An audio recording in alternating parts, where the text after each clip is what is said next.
Future healers, welcome back to my channel. तो आज हम पढ़ने वाले हैं क्रिया शरीर का चैप्टर नंबर 3 विच इज वात दोष। So without wasting time let's get started. तो वात दोष में हम क्या पढ़ने वाले हैं? परिचय पढ़ने वाले हैं। सबसे पहले परिचय में क्या बताया है? पित्तम पंगु कफः पंगु पंगवो मलधातवः वायुना यत्र नीयन्ते तत्र गच्छन्ति मेघवत। अब इस श्लोक में क्या बताया देखो, जिस प्रकार बादल वर्षा के लिए उत्तरदायी होते हुए भी वर्षा बारिश कहाँ होगी, यह वायु पर निर्भर करता है। मतलब कि बादल वर्षा करते, ये तो सभी को पता है भाई, बट बारिश कहाँ होगी ये वायु पे निर्भर करता है। वायु बादल को जिस स्थान पर ले जाती है वहाँ वर्षा होगी भाई, ये तो पता ही है हमको। देखो, जो वायु है वो बादल को कौन से स्थान पे लेके जाती है, सपोज उधर इसने इधर लाया, तो जिस स्थान पे लेके जाएगी वहाँ पे क्या होएगी? बारिश होएगी।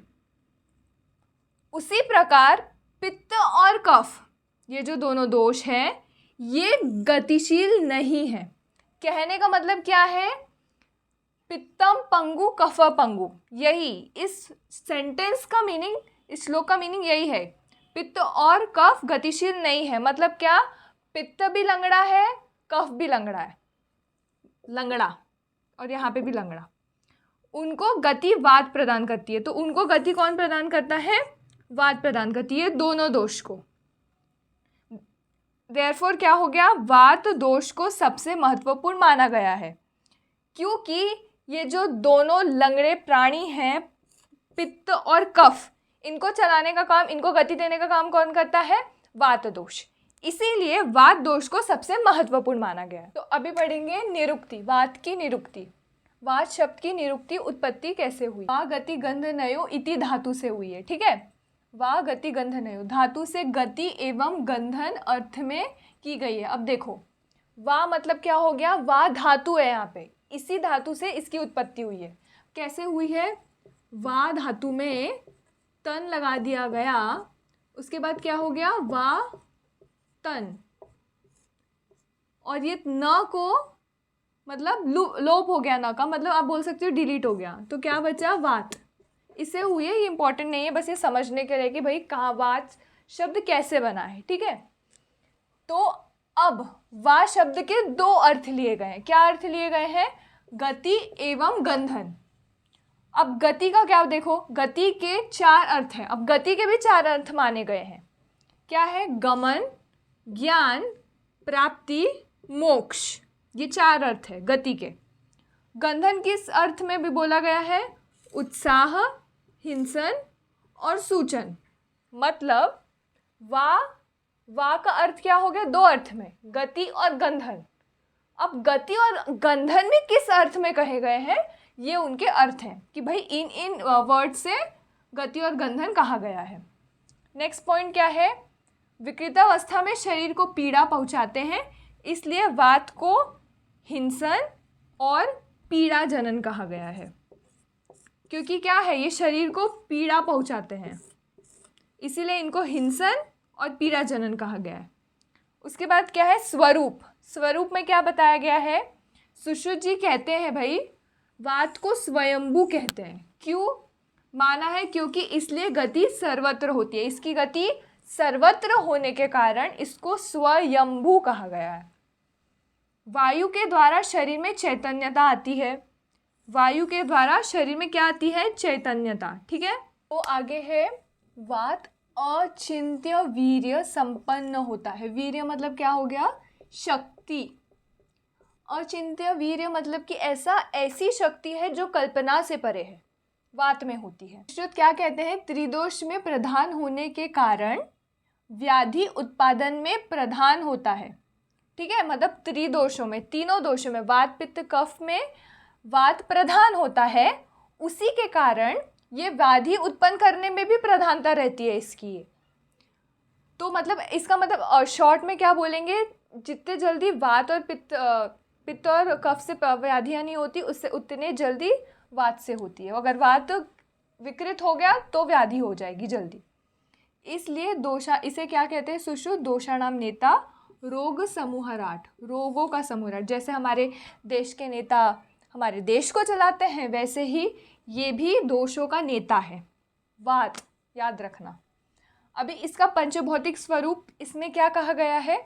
वायु और आकाश प्रधान। देखो, वैसे तो हर एक महाभूत हर एक द्रव्य में रहता है, इसीलिए कहा गया है सर्वद्रव्यम पंचभौतिकम अस्मिन अर्थे।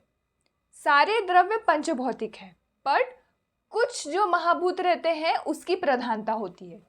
ऐसा नहीं है कि वात में बाकी, ऐसा मत समझना कि वात में बाकी महाभूत नहीं है।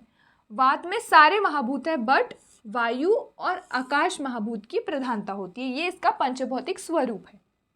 अब इसका स्थान, ये श्लोक इम्पॉर्टेंट है, अच्छे से पढ़ना। ये श्लोक आपको अष्टांग हृदय में भी काम आएगा, एज इट इज सेम वैसा ही है। तो क्या कहा गया है? पक्वाशय कटी शक्ति श्रोता अस्ति स्पर्शनेन्द्रियम स्थानम वातस्य तत्रापि पक्वाधानम विशेषतः।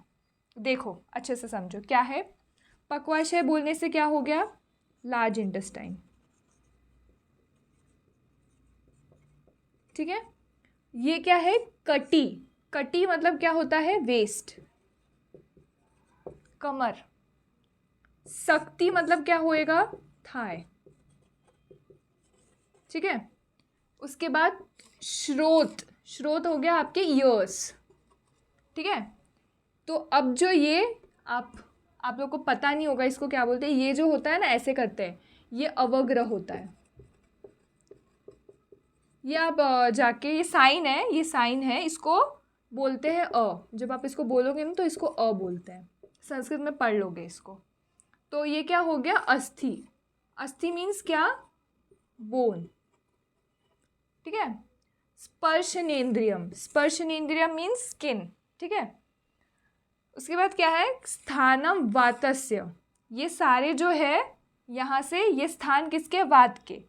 उसमें भी पक्वाधानम विशेषतः, मीन्स विशेष स्थान किसको बताया गया है? पक्वाशय को, लार्ज इंटेस्टाइन को विशेष स्थान है। इम्पॉर्टेंट है, याद रखना। कभी कभी आपको एमसीक्यू में भी आ जाएगा कि कौन सा स्थान विशेष है, फिर कौन से, इस पे भी एमसीक्यू बन सकते हैं कि बताओ कौन कौन से स्थान होते हैं वात के। तो ये श्लोक इम्पॉर्टेंट है, इसको अच्छे से कर लेना, ठीक। तो अभी जो हमने स्थान पढ़े, वो सारे स्थान को हम लोग 3 वर्ग में बांट सकते हैं, ठीक है। पहला क्या है? प्रमुख स्थान, वहाँ पे जो विशेष स्थान बताया था वही प्रमुख स्थान है। पक्वाशय बताया है, लार्ज इंटेस्टाइन। सेकंड क्या है? वे स्थान जहाँ वात के कार्य संपादित होते हैं, जहाँ जहाँ वात के कार्य होते हैं वो स्थान है, जैसे कटी, शक्ति, श्रोत, स्पर्श इंद्रिय, इंद्रिय बताया है। फिर तीसरा बताया है वात का आश्रय स्थान।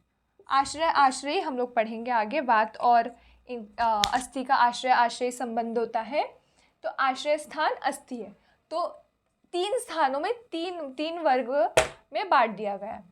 फिर अब चरक जी क्या कहते हैं? आचार्य चरक हमारे कहते हैं कि वात के स्थान क्या है? बस्ती।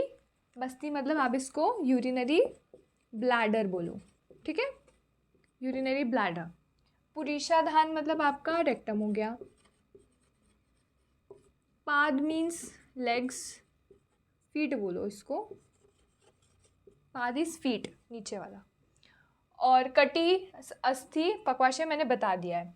तो उन लोगों ने कटी, अस्थि वैसा ही है, अष्टांग में जैसा था, ये अष्टांग का था, ठीक है। यहाँ पे बस्ती, पुरीषाधान और पाद ये चरक जी ने बताया, ठीक है। मेन ज़्यादा इंपॉर्टेंट अष्टांग हृदय वाला ही है, आप वो श्लोक अच्छे से लर्न करना। और इवन मतलब सिर्फ श्लोक लर्न करोगे, उसके साथ साथ उसके वर्ड्स भी समझ लेना, भाई श्लोक में कौन कौन सी चीज़ें क्यों कही गई, भाई बस्ती किसको बोला गया है, पुरीषाधान किसको बोला गया है, कटी किसको बोला गया है, ये भी अच्छे से लर्न कर लेना।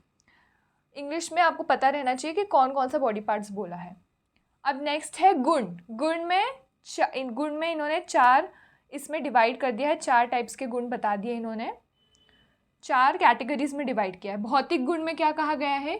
तत्र रुक्षो लघु शीत खरह सूक्ष्म चलो अनिलः। अब देखो क्या है, रुक्ष मीन्स रफ, लघु मीन्स लाइट, जो हल्का है, ठीक है। शीत मतलब कि जो ठंडा है, यू कैन से कोल्ड। खर मीन्स रफ, जो उबड़ खाबड़ रहता है ना वो खर। सूक्ष्म विच इज़ माइन्यूट। चलो अनिलह, चल मतलब कि जिसमें गति है, ठीक है, ये चल है। और यहाँ पे मैंने बताया था अवग्रह मतलब अनिलह, अनिल मतलब ये वात का पर्याय है, अनिल बोला गया है।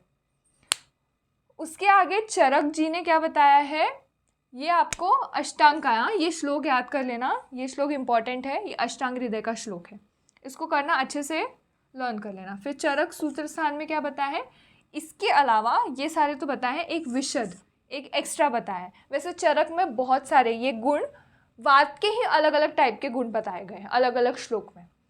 तो एक सूत्र स्थान में ये कौन सा बताया है, विशद। विशद का मतलब क्या होता है, क्लियर, विच इज़ क्लियर, जो पूरा साफ है, ठीक है। फिर प्राकृत गुण, प्राकृत गुण क्या होता है इनका, शब्द और स्पर्श।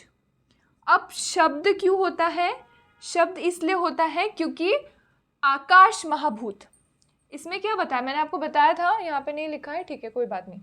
आकाश पंचभौतिक स्वरूप में मैंने बताया था कि आकाश और वायु प्रधान होता है वात। तो यहाँ पे शब्द किसके कारण आया, शब्द गुण किस कारण से आया, आकाश महाभूत के प्रधानता के कारण, ठीक है। आकाश में यहाँ पे लिख देती हूँ ताकि आप भूलो मत। आकाश महाभूत के प्रधानता के कारण शब्द गुण आया है, और जो स्पर्श है वो वायु महाभूत के प्रधानता के कारण आए, इसीलिए इसको यहाँ पे क्या कहा गया है, द्विगुण, दो गुण कहा गया है, ठीक है। फिर मानसिक गुण, आगे मानसिक गुण ये रजगुण प्रधान होता है, इसमें रजगुण प्रधान होता है, ठीक है। अब क्या है, लास्ट गुण है कार्मुक गुण, इसमें क्या क्या बताया गया है, आशुकारी, इंपॉर्टेंट वर्ड है, देखो आशुकारी का मीनिंग क्या होता है, अत्यंत शीघ्रता से कार्य करता है, मतलब बहुत तेजी से कार्य करता है, वात दोष। योगवाही कहा गया है इसको, योगवाही मतलब इसको भी याद रखना आप लोग, अन्य के साथ मिलकर उसके गुण को ग्रहण कर लेता है, मतलब वो जिस चीज़ के साथ मिलता है उसी के गुण ग्रहण कर लेता है। जैसे एग्जाम्पल में क्या बताया है, उष्ण द्रव के साथ मिलता है तो वो उष्ण हो जाता है, ठीक है। अगर वो शीत द्रव्य के साथ मिलेगा तो शीत हो जाएगा। फिर अचिंत्य वीर्य मैं आपको ऑलरेडी बता चुकी हूँ, जिसकी शक्ति कल्पना से परे है। अब कुछ और भी गुण हैं उसके बताए गए हैं, विष्टंभता बताया गया है, इसका मतलब क्या होता है, ये मल का अवरोध करता है, मल का अवरोध आप बोल सकते हो ऑब्स्ट्रक्शन, ठीक है। मल का अवरोध मतलब कि ऑब्स्ट्रक्शन। और विष्टंभता ये वर्ड भी आप अच्छे से ध्यान रखना है, ये गुण, क्योंकि ये अष्टांग हृदय में जब हम लोग रोगों के बारे में पढ़ेंगे और भी बहुत चीज़ों के बारे में पढ़ेंगे, बहुत बार आएगा यहाँ पे, तब फिर वहाँ पे कहीं कहीं बुक्स में नहीं लिखा रहता है कि उसका मीनिंग क्या होता है, तो भी ये याद रखना क्या होता है, इसका मतलब होता है ऑब्स्ट्रक्शन। तो थॉट्स पढ़ लेते हैं before ending this video, thoughts पढ़ना ज़रूरी है। कौन सा उठाऊं, ठीक है यही उठा दिया, तो ये आप देख लो, मैं हर बार ही बताती हूँ बट आप लोगों को दिखता ही नहीं है, इस बार कोशिश करूँगी, आज ज़रूर होगा। दिख रहा है आप लोगों को? तो इसमें कहा गया है, don't compare your life to others, there is no comparison between the sun and moon, sun and moon को हम कंपेयर नहीं कर सकते, they shine when it's their time, अपने अपने टाइम पे शाइन करते हैं, तो आप खुद को किसी से कंपेयर मत करना, ठीक है। सो या that was all about this video. I hope you like this video and please do comment below कि मैं आपको कैसा पढ़ा रही हूँ, आपको कैसा अच्छा लग रहा है, आपको क्या और पढ़ना है, सब कुछ लिख दो। So thanks for watching, bye bye.